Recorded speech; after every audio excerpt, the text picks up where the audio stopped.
Hello, good afternoon. In this video, we will discuss the current affairs of today. Let's go. Uh, we will go from downside to the upward. The first article is the red-eared slider turtle and the Indian pangolin. These two species are in news. Let's discuss about them. The first one is the red-eared slider turtle. It is a it is also called as red-eared terrapin, and it is a American breed of turtles and widely spread across the USA and the North Mexico. And they are famous as the pet animals. And apart from this, they quickly become invasive species in many parts of the world, including India also. What is meant by invasive species means these invasive species are the uh, migrant species. They left out the native environment and migrate to the another environment where they damage the ecological sustainability. That means they damage to the ecology of the new environment. That species is known as invasive species.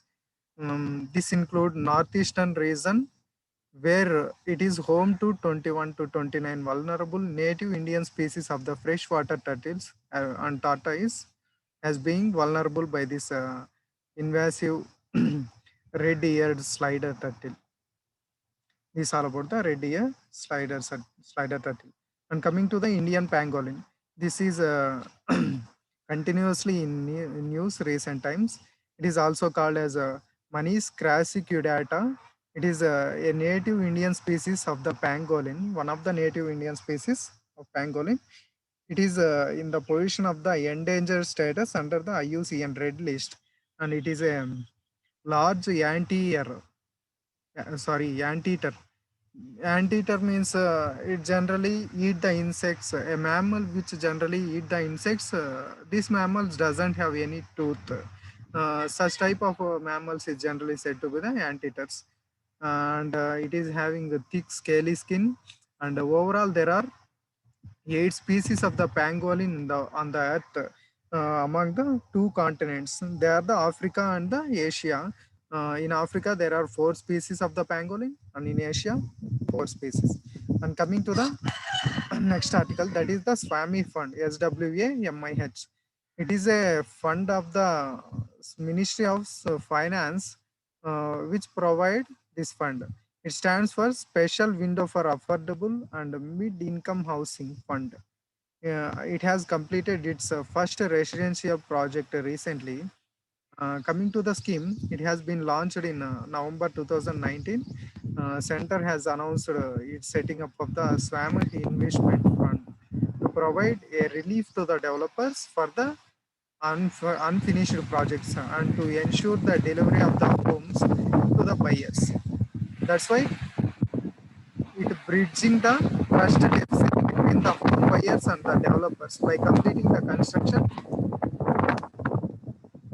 trust development between the home buyers and the developers without depending on any other sources of the finance. Uh, so far, the fund has been given the final approval to the 72 projects. These all about the Swami Fund. And coming to the Iron Dome aerial defense system, we already discussed in this topic yesterday. And coming to the next thing, that is the Global COVAX Alliance. This Global COVAX Alliance uh, has recently wise news means Punjab cabinet become the first Indian state to join the global COVAX alliance. Uh, that's why it has a news. The first Indian state to join the global COVAX alliance due to the vaccine shortage in the state is the Punjab. That's why it is in news. What is the COVAX alliance means?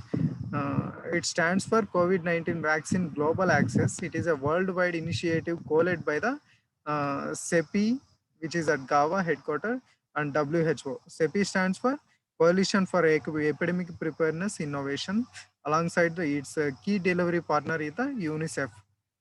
These things you have to remember, and it also coordinates international resources to enable the equitable access to the COVID-19 test treatment and vaccines to all. It generally enables equitable access of the vaccine and treatment to all. And coming to the next news, that is the BRICS Employment Working Group meeting. That is the EWG meeting. Recently, first BRICS EWG meeting is going to be held virtually. Sorry, already held virtually. Apart from the representative members of the nation, they are also uh, representatives of the International Labour Organization. They also made valuable interventions and suggestions on the agenda issues. Uh, that's why it is in news. Who are the participants of the EWG meeting means apart from the BRIC member nations, the members of the ILO, sorry, the representatives of the International Labour Organization also joined. Coming to the BRICS, that now, firstly, the acronym BRIC coined by the Goldman Sachs in 2001 to indicate the emerging economy powers, and India has been assuming the BRICS presidency this year. Sorry, already assumed the BRICS presidency this year, and it is India's third BRICS presidency. So far, it has been joined uh, in 2012 once and 2016 again. Now in 2021, it has been hosted the presidency. And coming to the next articles, the first article is the sorry, next article is the overseas OCI card holder. That is the overseas citizens of India uh, have to challenge the March notification of the government in the High Court. What is this all issue means? The Home Ministry issued an order required the professional OCI card holders such as journalists and researchers to notify their activities in India before they undertake the research activities and journalism activities. This is the order released by the government of India in the March. Coming to the what are the issues with the notification means uh, it equates the Indian domiciled OCIs with the foreigner. By this order, there is no lot of difference between the foreigner and OCI card holder. That's why it become harder for the OCIs to do some things, research activities and journalism in the India. And exorbitantly high fees under the NRI quota cannot be afforded by the many of the OCIs. This although one point high fees structure also one of the issue. And coming to the third point is the Indian domiciled OCI student deprived of the domicile status both in India as well as his country of the citizenship. Um, Indian domiciled OCI student by this notification will lose the domicile status in both India as well as the his country of the citizenship. Coming to the what are the differences between the NRI and the OCI? NRI is a Indian citizen who is ordinarily residing outside India, just residing outside India, and he holds a Indian passport. He is the NRI citizen. He will benefit from all the available issues which enjoyed by the Indian citizens, but some will be subjected to the conditions notified by the government of India from time to time. And a person of the Indian citizen can acquire the NRI status. And coming to the OCI card holder, OCI card holder, a person registered as OCI card holder under Section 7A of the Citizenship Act of 1955. And they are the Indian origin, but they hold the foreign passports. Indian origin, they hold the foreign passport, they are said to be the OCI. And Indian citizens who are living outside India but having the Indian passport is said to be the NRIs. And what are the benefits get by the OCI means multiple entry, that is the lifelong visa for any purpose, and exemption from the registration for any length of stay in India. And parties with NRIs will benefit from the financial, economical and educational fields except in cases of agriculture and plantation properties acquisition and inter-country adoption of the Indian children and pursuing uh, professional doctors and pharmacists, parity in the Indian nationals for the air tariffs for domestic travel and entry fees for any national parks and museums. All these things have been shown parity with the NRI between the OCA card holders and NRI. And coming to the next thing, that is the cyclone Tukte. This cyclone Tukte will intensify into very severe cyclone, says the Indian Meteorological Department. The name Tukte has been given by the Myanmar. It is a tropical cyclone. The name Tukte means gecko. It is one of the species of the lizards. The name of the species of the lizards. It is being formed over the Arabian Sea and the Lakshadweeps. Tropical cyclones. Generally, what are the tropical cyclones mean? These are the violent storms that originate over the warm tropical oceans. Violent storms originated over the warm tropical oceans is said to be the tropical cyclones. What are the conditions favorable for the tropical cyclone means? Large sea surface area and with a temperature higher than the 27 degrees and the presence of the Coriolis force apart from this and small variations in the vertical wind speed and pre-existing weak low pressure area or low level cyclonic circulation has which will be pre-existed in that area and upper divergence above the sea level system. Here some points you have to note. They are the due to relativity of the cold sea surface temperature. That is the sea surface temperature is cold in the Arabian Sea. That's why comparatively it is less prone to the cyclones when compared to the Bay of Bengal. And according to the recent reports by the IPCC, it showed that it led to, due to the climate change differences, it led to increase in the occurrence of the extremely severe cyclonic storms in the Arabian Sea recently. Due to the climate change differences, the extremely severe cyclonic storms in the Arabian Sea has been rising, says the 2019 report of the IPCC Alliance. IPCC Alliance, that is the Intergovernmental Panel on Climate Change. And coming to the warmer ocean does not automatically means more cyclones. But if cyclones born will be more stronger on account of the warmer sea. Warmer ocean అనేది ఉందంటే ఖచ్చితంగా అక్కడ ఎక్కువ cyclones ఉంటాయనే అర్థమేం కాదు. Warmer ఓషియన్లో cyclone అనేది స్ట్రాంగర్గా అవ్వడానికి help అవుతుంది వార్మర్ సీ అనేది. The number of cyclones in a given ocean depends on the existence of the circulation patterns that are not directly related to the climate change. ఒక number of cyclones ఒక ఓషియన్లో depend చేయాలంటే దాంట్లో ఉన్న circular patterns బట్టి decide చేస్తారనమాట. That are not directly related to the climate change. This about the cyclone Tukte.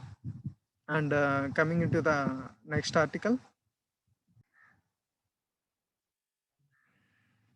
Prime Minister Narendra Modi releases over 20,000 crores under the Pradhan Mantri Kisan Samman Nidhi. Coming to the PM Kisan,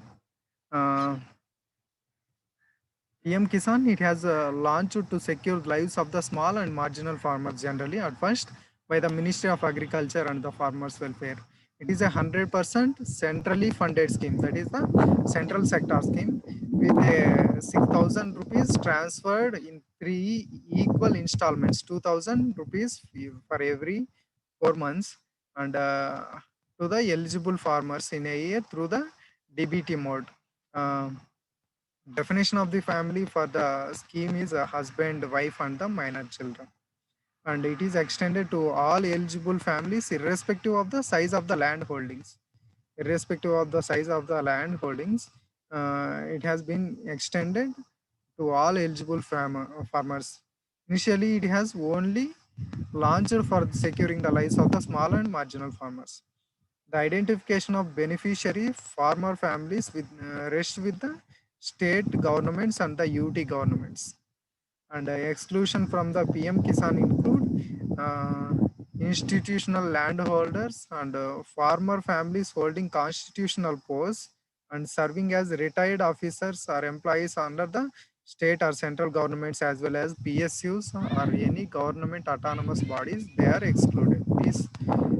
These farmer families have been excluded from the PM Kisan. Apart from that, everyone will be included. The identification of the beneficiaries will be done by the state government or the UT government. Irrespective of the size of the land holding, it will be available to all the farmer families.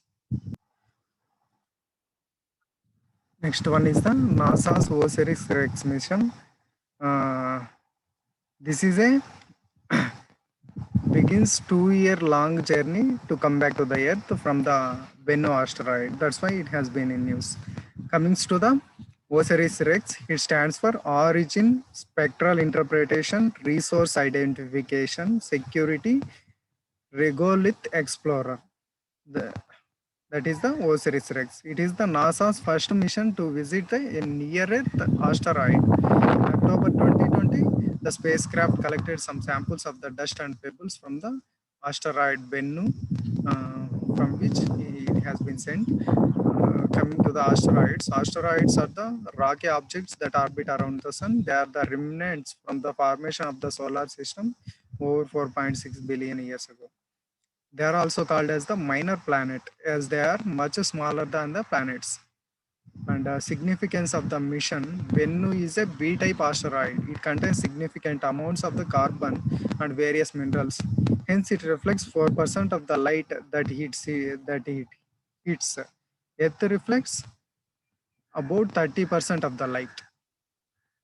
And it was formed in the first 10 million years after the formation of the solar system. It also does not have undergone no compositional changes altering things any through the billions of years. Thus, a chemicals and rocks which were formed in the birth of the solar system does not undergo any changes. That's why it is easy to for the scientists to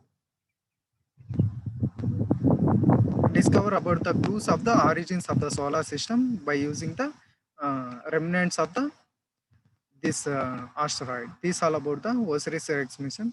Today's current affairs. That's all.